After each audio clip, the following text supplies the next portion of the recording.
itu adalah soal definisi politik identitas.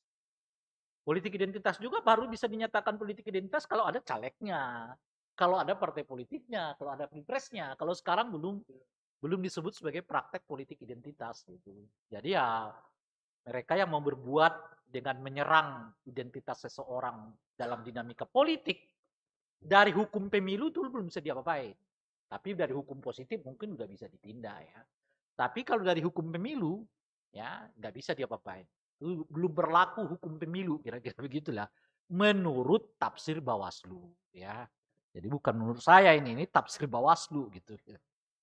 Nah, itu yang lain, oleh karena itulah Pak Surya Paloh menyetir kepada kita, kalau praktek politik identitasnya kuat, kan kata beliau, lebih baik tidak ada pemilunya gitu. Nah, itu bagi saya juga memperlihatkan mulai ada lagi nih partai yang melemah gitu kan. Kalau sebelumnya PAN, PKB, P3 ya, Golkar itu. P3 ikut nggak? Nggak ikut ya. Nggak ikut ya. Jadi PAN, PKB dan Golkar mengatakan setuju dengan apa namanya itu pemilu tunda gitu. Nah sekarang Pak Surya Paloh bukan lagi soal pemilu tunda, bahkan pemilunya nggak ada pun oke gitu. Iya kan? Nah itu jadi udah ada 4 partai politik nih gitu. PAN, PAN, Golkar, PKB dan terakhir adalah Nasdem gitu. Yang kurang lebih menyatakan ya pemilu tunda, bahkan kalau Nasdem itu ya tidak ada pemilu gitu. Kalau misalnya politik identitasnya makin meluas. Itu kan soal pintu masuknya lah ya. Soal pintu masuk, tapi pada intinya itu ya tunda atau bahkan nggak ada pemilu sama sekali itu bahasanya aja yang berbeda-beda.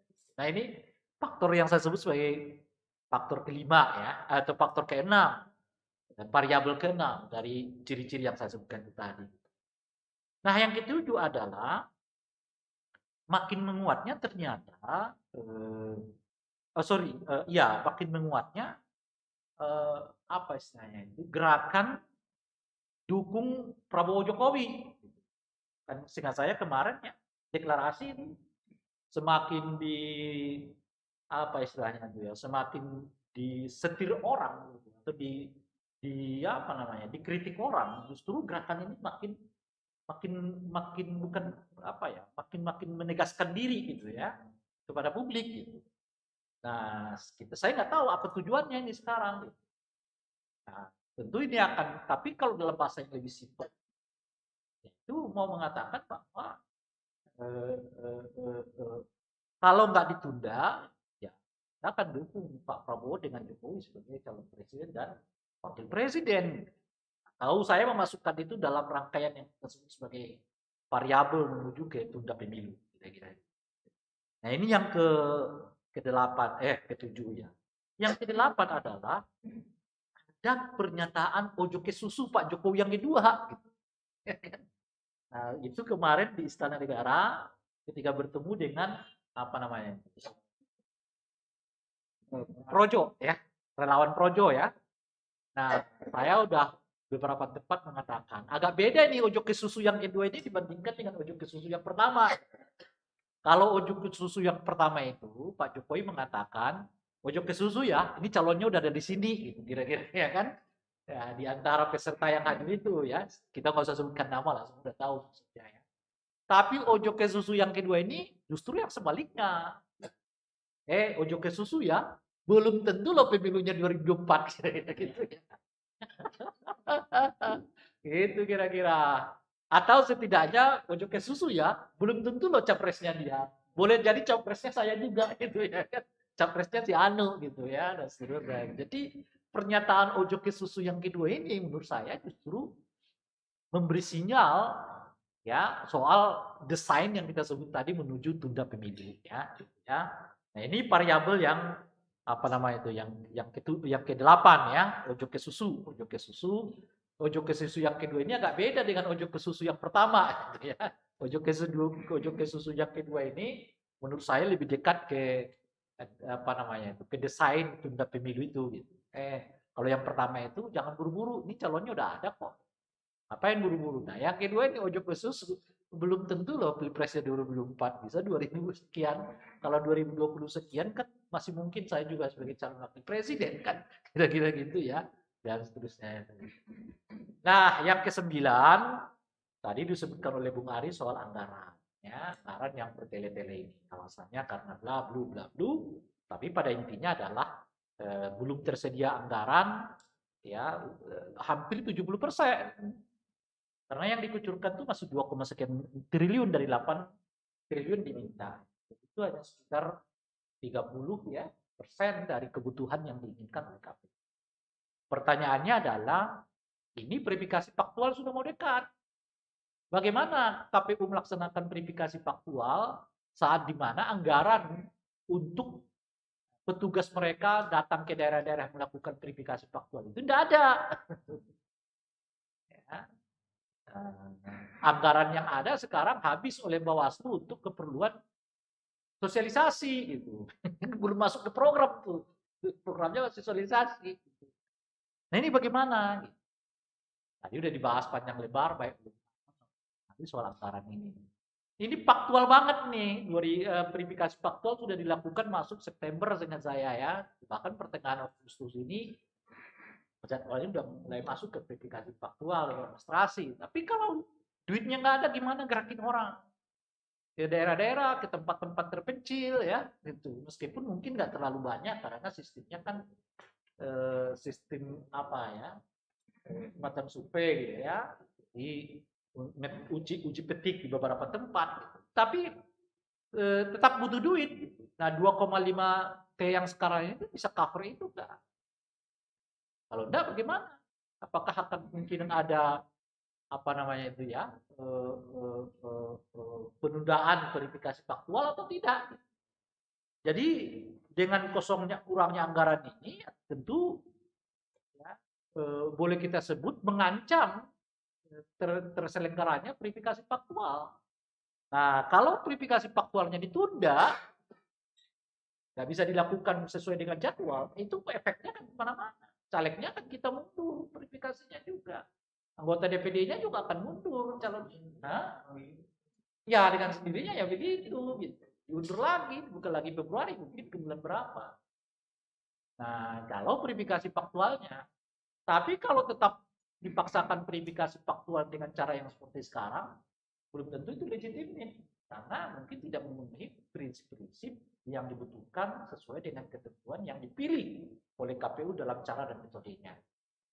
Nah ini nasib verifikasi faktual ini jadi terancam sekarang kan gitu. Apakah akan terjadi atau tidak gitu atau bagaimana gitu dan seterusnya. Nah, dari 9 variabel inilah kemudian diperkuat oleh satu ketentuan aturan yang menyatakan bahwa pemilu tunda itu dimungkinkan. Kalau dulu itu kan pemilu mundur. Pemilu mundur itu tidak boleh karena menabrak ketentuan konstitusi. Nah, pemilu mundur itu sudah dibatasi, dilarang oleh konstitusi yang mengatakan jadwal pemilihan presiden itu sifatnya 5 tahunan, reguler gitu loh. Jadi kalau di luar itu tidak boleh lagi. Tapi kalau pemilu tunda dimungkinkan. Dimungkinkan tuh pemilu tunda sesuai, saya lupa pasalnya di undang-undang itu, yang menyatakan bahwa pemilu dapat diundur, ditunda jika terjadi ada 4 variabel. Variabel pertama, ya bencana alam, variabel kedua keamanan, variabel ketiga ketertiban sosial, dan yang keempat atau segala sesuatu yang dianggap mengganggu. Itu definisi yang sangat terbuka. Gakap yang ganggu itu segala sesuatu, itu definisi yang sangat terbuka. Jadi kalau kemudian uang ini nggak ada, bisa masuk definisi untuk mengatakan bahwa pemilunya ditunda dulu, duitnya kagak ada. Itu bisa jadi faktor tuh. Jadi 9 variabel ini ditundang oleh satu ketentuan perundang-undangan yang memungkinkan pemilu itu dapat ditunda. Dan pemilu tunda itu terbagi 2 hal. Ada pemilu tunda keseluruhan tahapan, ada yang ditunda sebahagian tahapan. Nah karena kita udah masuk ke apa namanya itu pendaftaran administrasi, berarti besar kemungkinannya kalau tundanya itu adalah sebahagian dari tahapan pelaksanaan pemilu. Yaitu apa? Yaitu verifikasi faktual kesemuanya ditunda. Karena input data sudah masuk, ya pendaftaran administrasi juga masuk dari apa namanya ke KPU, dari partai-partai politik, baik partai politik lama yang dalam pengertian yang parliamentary, yang di DPR yang lolos parliamentary threshold, maupun partai politik baru yang baru ini ada dua, yang tidak lolos parliamentary threshold ikut lagi, atau betul-betul partai politik dalam pengertian yang baru. Nah, jadi udah masuk nih sekarang. KPU tinggal melakukan verifikasi administrasinya, setelah itu verifikasi faktualnya. Asumsinya karena verifikasi administrasi tidak membutuhkan banyak biaya, karena itu kan kerja-kerja administrasi.